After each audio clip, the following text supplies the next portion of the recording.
7ನೇ ತರಗತಿ ತಿಳಿ ಕನ್ನಡ ಪದ್ಯಭಾಗ 8 ಶ್ರಾವಣ ಬಂತು ಕಾಡಿಗೆ ಪ್ರಶ್ನೋತ್ತರಗಳು. ಕೃತಿಕಾರರ ಪರಿಚಯ. ದರಾ ಬೇಂದ್ರೆ. ಪೂರ್ಣ ಹೆಸರು ದತ್ತಾತ್ರೇಯ ರಾಮಚಂದ್ರ ಬೇಂದ್ರೆ. ಕಾಲ 31/1/1896 ಇವರು ಜನಿಸಿದರು. 26/10/1981 ಇವರು ನಿಧನರಾಗಿದ್ದಾರೆ. ಸ್ಥಳ ಧಾರವಾಡ. ಕಾವ್ಯನಾಮ ಅಂಬಿಕಾತನಯ ದತ್ತ. ಕವನ ಸಂಕಲನ ಗರಿ, ಗಂಗಾವತರಣ, ನಾದಲೀಲೆ, ಸಖಿಗೀತ, ಉಯ್ಯಾಲೆ, ಅರಳು ಮರಳು ಇನ್ನೂ ಮುಂತಾದವು. ವಿಮರ್ಶಾ ಕೃತಿಗಳು: ಸಾಹಿತ್ಯದ ವಿರಾಟ್ ಸ್ವರೂಪ, ಕಾವ್ಯೋದ್ಯೋಗ. ನಾಟಕಗಳು: ದೆವ್ವದ ಮನೆ, ನಗೆ ಒಗೆ ಇನ್ನೂ ಮುಂತಾದವು. ಪ್ರಶಸ್ತಿಗಳು: ಗೌರವ ಡಾಕ್ಟರೇಟ್, ಕೇಂದ್ರ ಸಾಹಿತ್ಯ ಅಕಾಡೆಮಿ ಬಹುಮಾನ ಮತ್ತು ಫೆಲೋಶಿಪ್, ಪದ್ಮಶ್ರೀ ಪ್ರಶಸ್ತಿ, ಜ್ಞಾನಪೀಠ ಪ್ರಶಸ್ತಿ ಪಡೆದಿದ್ದಾರೆ. ಪ್ರಸ್ತುತ ಶ್ರಾವಣ ಬಂತು ಕಾಡಿಗೆ ಕವನವನ್ನು ಅವರ ಆಡು ಪಾಡು ಕವನ ಸಂಗ್ರಹದಿಂದ ಆಯ್ದುಕೊಳ್ಳಲಾಗಿದೆ. ಪ್ರಶ್ನೆಗಳು: ಮುಖ್ಯ ಪ್ರಶ್ನೆ 1, ಕೆಳಗಿನ ಪ್ರಶ್ನೆಗಳಿಗೆ ಒಂದು ವಾಕ್ಯದಲ್ಲಿ ಉತ್ತರಿಸಿರಿ. ಪ್ರಶ್ನೆ 1, ದರಾ ಬೇಂದ್ರೆಯವರ ಅಂಕಿತ ನಾಮವೇನು? ಉತ್ತರ: ದರಾ ಬೇಂದ್ರೆಯವರ ಅಂಕಿತ ನಾಮ ಅಂಬಿಕಾತನಯ ದತ್ತ. ಪ್ರಶ್ನೆ 2, ಶ್ರಾವಣದ ಮಳೆಯನ್ನು ಬೇಂದ್ರೆಯವರು ಯಾರ ಕುಣಿತಕ್ಕೆ ಹೋಲಿಸಿದ್ದಾರೆ? ಉತ್ತರ: ಶ್ರಾವಣದ ಮಳೆಯನ್ನು ಬೇಂದ್ರೆಯವರು ರಾವಣ ಕುಣಿತಕ್ಕೆ ಹೋಲಿಸಿದ್ದಾರೆ. ಪ್ರಶ್ನೆ 3, ಶ್ರಾವಣದ ಬಿರುಗಾಳಿಯು ಯಾವ ರೂಪ ತಾಳಿದೆ ಎಂದು ಬೇಂದ್ರೆಯವರು ಹೇಳಿದ್ದಾರೆ? ಉತ್ತರ: ಶ್ರಾವಣದ ಬಿರುಗಾಳಿಯು ಭೈರವನ ರೂಪ ತಾಳಿದೆ ಎಂದು ಬೇಂದ್ರೆಯವರು ಹೇಳಿದ್ದಾರೆ. ಪ್ರಶ್ನೆ 4, ಶ್ರಾವಣದ ಸಂದರ್ಭದಲ್ಲಿ ರವಿ ಕಾಣದಿರಲು ಕಾರಣವೇನು? ಉತ್ತರ: ಶ್ರಾವಣದ ಸಂದರ್ಭದಲ್ಲಿ ಮುಗಿಲು ರವಿಯನ್ನು ಮರೆಮಾಚಿರುವ ಕಾರಣದಿಂದ ರವಿ ಕಾಣುವುದಿಲ್ಲ. ಪ್ರಶ್ನೆ 5, ಶ್ರಾವಣದಲ್ಲಿ ಹೊಳೆ ಮತ್ತು ಮಳೆಗಳ ಮಿಲನವನ್ನು ಕವಿ ಏನೆಂದು ಬಣ್ಣಿಸಿದ್ದಾರೆ? ಉತ್ತರ: ಶ್ರಾವಣದಲ್ಲಿ ಹೊಳೆ ಮತ್ತು ಮಳೆಗಳ ಮಿಲನವನ್ನು ಲಗ್ನವಾದಂತೆ ಎಂದು ಕವಿ ಬಣ್ಣಿಸಿದ್ದಾರೆ. ಮುಖ್ಯ ಪ್ರಶ್ನೆ 2, ಕೆಳಗಿನ ಪ್ರಶ್ನೆಗಳಿಗೆ 2-3 ವಾಕ್ಯಗಳಲ್ಲಿ ಉತ್ತರಿಸಿರಿ. ಪ್ರಶ್ನೆ 1, ಬೇಂದ್ರೆಯವರು ಶ್ರಾವಣ ಎಲ್ಲೆಲ್ಲಿಗೆ ಬಂತು ಎಂದು ಹೇಳಿದ್ದಾರೆ? ಉತ್ತರ: ಬೇಂದ್ರೆಯವರು ಶ್ರಾವಣವು ಕಾಡಿಗೆ, ನಾಡಿಗೆ, ಬೀದಿಗೆ, ಕಡಲಿಗೆ, ಘಟ್ಟಗಳಿಗೆ, ಬಾನಿಗೆ, ಊರಿಗೆ, ಕೇರಿಗೆ, ಮನೆ ಮನೆಗೆ ಬಂದಿತು ಎಂದು ಹೇಳಿದ್ದಾರೆ. ಪ್ರಶ್ನೆ ಸಂಖ್ಯೆ 2, ಕವಿ ಬೇಂದ್ರೆಯವರು ಶ್ರಾವಣದ ಕಡಲಿನ ರೌದ್ರತೆಯನ್ನು ಹೇಗೆ ವರ್ಣಿಸಿದ್ದಾರೆ? ಉತ್ತರ: ಕವಿ ಬೇಂದ್ರೆಯವರು ಶ್ರಾವಣದ ಕಡಲಿನ ರೌದ್ರತೆ ರಾವಣ ಕುಣಿತದಂತೆ ಇರುತ್ತದೆ. ಮೋಡದಿಂದ ಸುರಿದ ಮಳೆಯ ಆರ್ಭಟ ರಾವಣನು ರೌದ್ರದಿಂದ ನರ್ತನ ಮಾಡಿದಂತೆ ಇರುತ್ತದೆ ಎಂದು ವರ್ಣಿಸಿದ್ದಾರೆ. ಪ್ರಶ್ನೆ ಸಂಖ್ಯೆ 3, ಘಟ್ಟಕ್ಕೆ ಬಂದ ಶ್ರಾವಣ ಉಂಟು ಮಾಡಿದ ಪರಿಣಾಮವೇನು?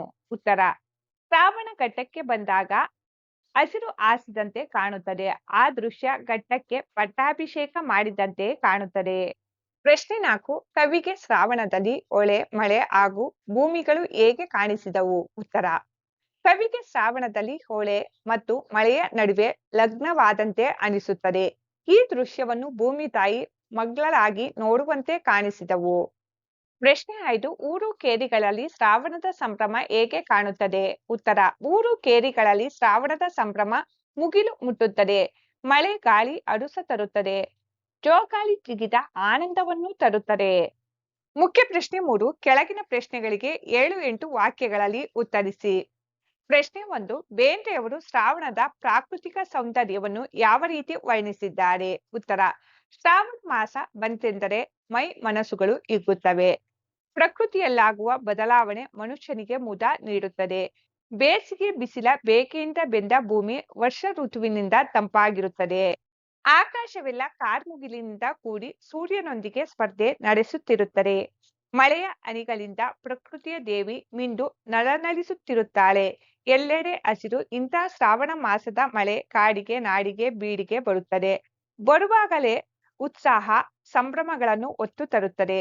ಇಂಥ ಶ್ರಾವಣ ಮಾಸದ ಮಳೆ ಸಮುದ್ರಕ್ಕೆ ರಾವಣ ಕುಣಿದ ತರಹ ಮತ್ತು ಶ್ರಾವಣದ ಗಾಳಿ ಭೈರವನ ರೂಪ ತಾಳಿ ಬರುತ್ತದೆ.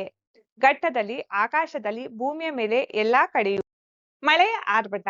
ಇಂಥ ಶುಭ ಗಳಿಗೆಯಲ್ಲಿ ಹೊಳೆ ಮತ್ತು ಮಳೆಗೆ ಲಗ್ನವಾಗುತ್ತದೆ. ಅದನ್ನೇ ತನ್ಮಯಳಾಗಿ ಭೂಮಿ ತಾಯಿ ನೋಡುತ್ತಿರುತ್ತಾಳೆ.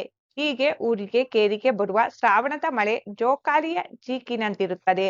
ಎಲ್ಲರೂ ಈ ಮಳೆಯನ್ನು ಸಂತೋಷ ಸಂಭ್ರಮದಿಂದ ಆಹ್ವಾನಿಸಿ ಅದರಲ್ಲಿ ತಾವು ಒಂದಾಗುತ್ತಾರೆ. ಅವರ ಆನಂದ ಎಲ್ಲೆ ಮೀರುತ್ತದೆ ಎಂದು ಬೇಂದ್ರೆಯವರು ಶ್ರಾವಣದ ಪ್ರಾಕೃತಿಕ ಸೌಂದರ್ಯವನ್ನು ವರ್ಣಿಸಿದ್ದಾರೆ.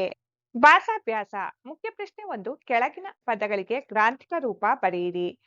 ಮಾದರಿ: ಕುಣಿದಾಂಗ, ಗ್ರಾಂಥಿಕ ರೂಪ ಕುಣಿದ ಹಾಗೆ, ಬಂತು, ಬಂದಿತು. ಅಡರ್ಯಾವ, ಮೇಲಕ್ಕೆ ಹತ್ತು. ಉಕ್ತಾವ, ಉಕ್ಕುತ್ತದೆ. ಮರಕ್ಕ, ಮರಕ್ಕೆ. ಏರ್ಯಾವ, ಏರಿದೆ. ಒಡೆದಾವ, ಒಡೆದಿವೆ. ಅದರಾಗ, ಅದರಲ್ಲಿ. ಕೆಳಗಿನ ಪದಗಳಿಗೆ ಸಮಾನಾರ್ಥಕ ಪದಗಳನ್ನು ಬರೆಯಿರಿ. ಕಾಡು. ಸಮಾನಾರ್ಥಕ ಪದಗಳು ಅರಣ್ಯ, ವನ, ಕಾನನ. ಕಡಲು. ಸಮಾನಾರ್ಥಕ ಪದಗಳು ಸಮುದ್ರ, ಸಾಗರ, ಬಾನು. ಸಮಾನಾರ್ಥಕ ಪದಗಳು ಆಕಾಶ, ನಭ, ಗಗನ. ರವಿ. ಸಮಾನಾರ್ಥಕ ಪದಗಳು ಸೂರ್ಯ, ಆದಿತ್ಯ, ಭಾಸ್ಕರ, ನೇಸರ. ಮಳೆ. ವರುಣ, ವೃಷ್ಟಿ. ಮುಖ್ಯ ಪ್ರಶ್ನೆ 3. ಕೆಳಗಿನ ವಿಚಾರಗಳನ್ನು ಕೇಳಿ ತಿಳಿಯಿರಿ. ಚಂದ್ರಮಾನ ಮಾಸಗಳು ಹಾಗೂ ಋತುಗಳು.